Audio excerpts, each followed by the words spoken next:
ओवैसी सुन ले, कुत्ता भी ना पेशाब करेगा औरंगजेब की पहचान पर, अब जो भगवा लहराएगा पूरे हिंदुस्तान पर। अरे त्यांना समजावून सांगा, वाघाचे फोटो काढल्यामुळे वाघ होता येत नाही. वाघ व्हायचं असेल तर निधड्या छातीनं आव्हानांचा सामना करावा लागतो, तेव्हा वाघ होता येतं. अरे कोणाच्या बापाची औकात आहे मुंबईला महाराष्ट्रापासून तोडण्याची? औरंगजेब की समाधि पर वो असदुद्दीन ओवैसी जाता है और माथा टेकता है और तुम देखते रह जाते हो. अरे शर्म करो, चुल्लू भर पानी में डूब मरो, चुल्लू भर पानी में डूब मरो.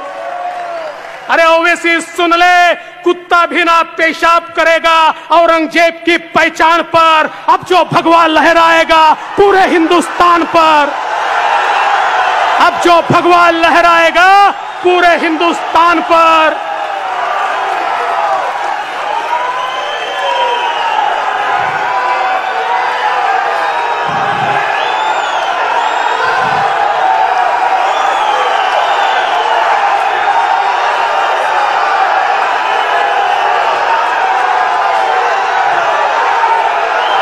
जो छत्रपति शिवाजी महाराज का नाम लेते थे, उन्होंने तलवारें म्यान कर दी होगी, लेकिन हमने अपनी तलवारें म्यान में नहीं रखी. हम मुकाबला करेंगे, डट के करेंगे, ठोक के करेंगे.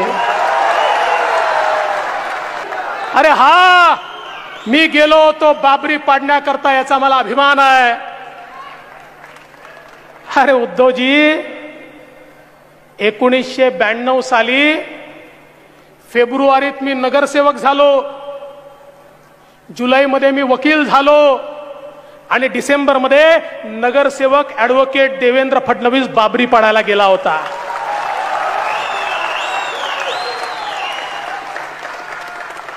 सहलीला चला, सहलीला चला, सहलीला चला. नाही, अरे लाठी गोली खाएंगे, मंदिर वही बनाएंगे, ये कहते हुए गए थे.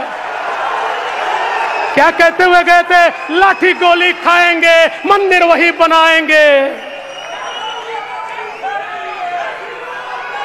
तुम्ही गेले होते सहलीला, आम्ही नव्हतो गेलो सहलीला.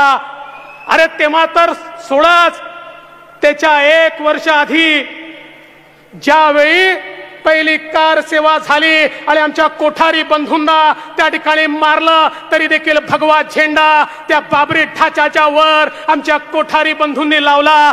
त्याही कार सेवेला हा देवेंद्र फडणवीस गेला होता. काल चांगलं झालं. काय म्हणाले उद्धवजी? देवेंद्र फडणवीस यांनी पाय ठेवला असता तरी बाबरी ढाच्या खाली आला असता.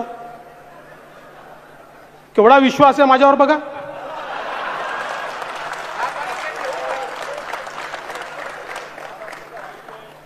मी तुम्हाला सांगतो, कशाला लपवायचं.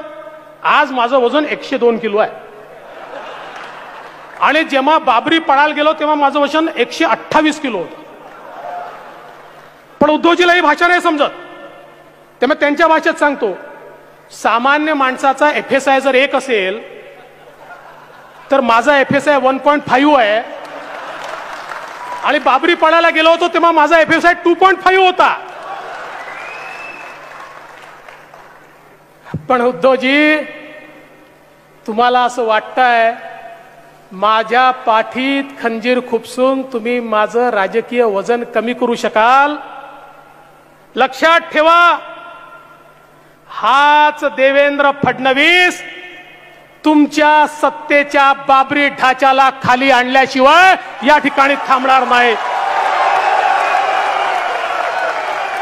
काल कोणीतरी ट्विट केलं, वाघ. अरे त्यांना समजावून सांगा, वाघाचे फोटो काढल्यामुळे वाघ होता येत नाही. वाघ व्हायचं असेल तर निधड्या छातीनं आव्हानांचा सामना करावा लागतो, तेव्हा वाघ होता येतं. नुसती फोटोग्राफी करून कोणाला वाघ होता येत नाही. कुठला सामना केला तुम्ही? उद्धवजींनी सांगितलं की बाळासाहेब भोळे होते आणि मी धूर्त आहे. हे खरंच आहे. तुम्ही कुठल्याही ज्याला प्राण्यांची माहिती आहे त्याला विचारा, तो तुम्हाला सांगेल वाघ हा भोळाच असतो, पण धूर्त कोण असतो? कोण असतो? मी नाही सांगत, तुम्ही सांगा.